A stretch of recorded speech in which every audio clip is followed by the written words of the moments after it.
ان اللہ وملائکتہ یصلون علی النبی یا ایہا الذین آمنوا صلوا علیہ وسلموا تسلیما الصلاۃ والسلام علیک یا سیدی یا رسول اللہ وعلی آلک واصحابک یا سیدی یا حبیب اللہ الصلاۃ والسلام علیک یا سیدی یا رسول اللہ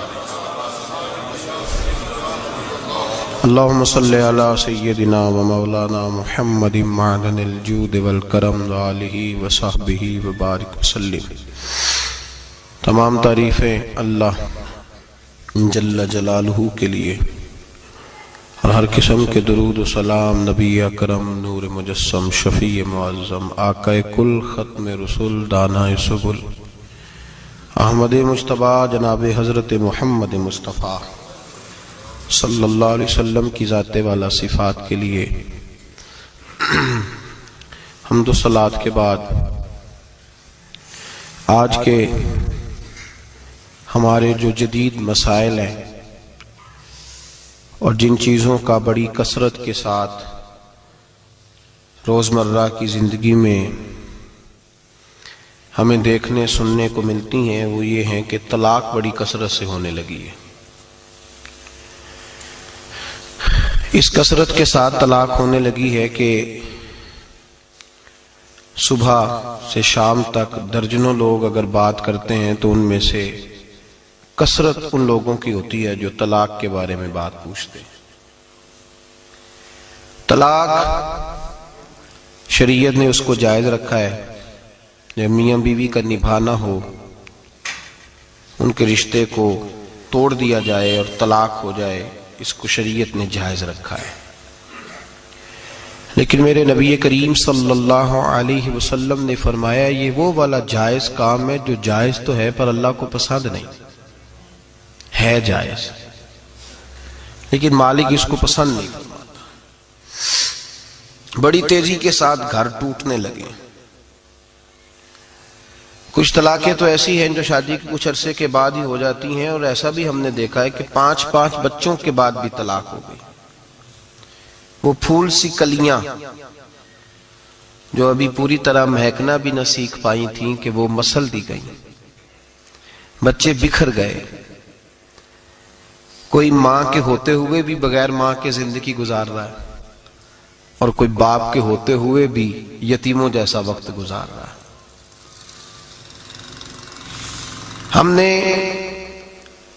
روز لوگ مسائل پوچھتے ہیں تو بڑی باریکی کے ساتھ میں دیکھتا ہوں، چیزوں کو غور کرتا ہوں کہ آخر کون سی ایسی وجہ ہے جو گھر توڑ دیتی ہے، گھر ٹوٹ جاتا ہے، بکھر جاتا ہے۔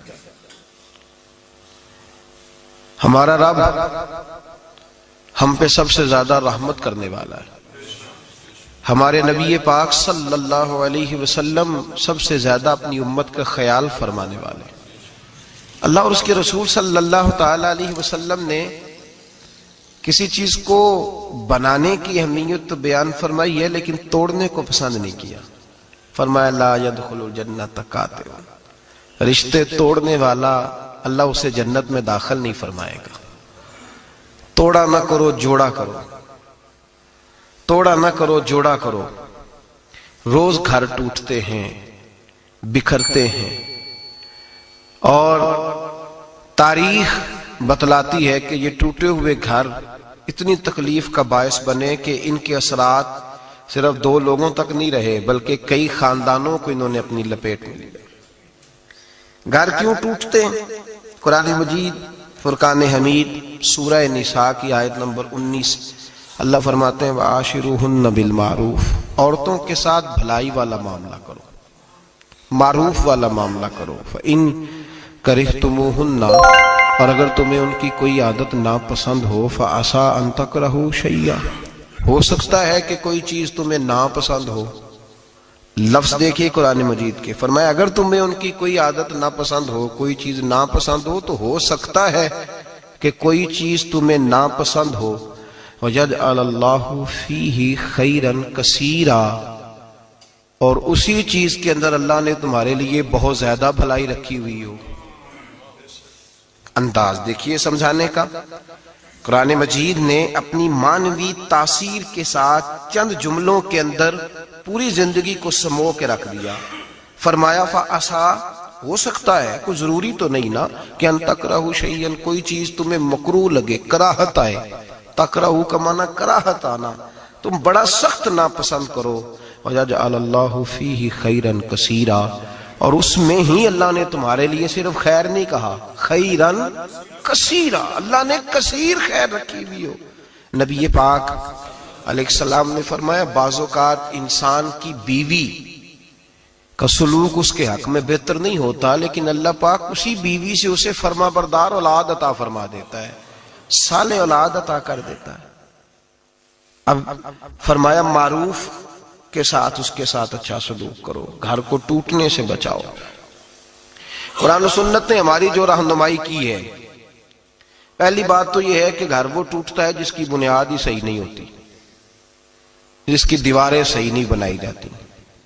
جو صحیح ٹوٹتا، صحیح طریقے سے جس کی آپ نے اینٹیں اور بنیادیں صحیح نہیں رکھی ہوتی، وہ ٹوٹ جاتا ہے۔ ہم دیکھتے ہیں ہمارے معاشرے کے اندر جو گھر تشکیل پاتے ہیں نا، جو رشتے ہم بچوں کے کرتے ہیں، ان رشتوں کے بارے میں ہمارے نبی پاک صلی اللہ علیہ وسلم نے ہماری بڑی رہنمائی فرمائی ہے، بڑی رہنمائی فرمائی۔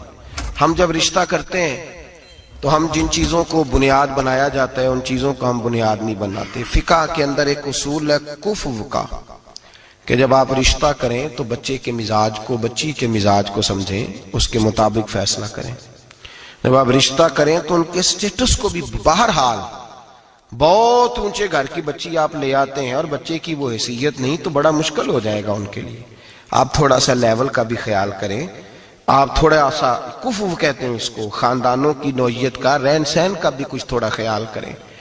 آپ رشتہ جب قائم کرنے لگیں تو اس پہ تھوڑی تحقیق کریں۔ ہمیں ملتا ہی کوئی نہیں تحقیق کرنے والا، کہتے ہیں پھوپھی گھر آ گئی تھی تو ابا جی کہتے ہیں میں مجبور ہو گیا تھا، میری بہن آ گئی تھی۔ تو میں اکثر کہتا ہوں ابا جی بیٹے کے حق میں تو مجبور ہو گئے، تو اگر بہن آ کے کہتی ساری جائیداد میرے نام کر دو، پھر ابا جی کوئی نہیں مجبور ہوتے، پھر چپ رہتے ہیں۔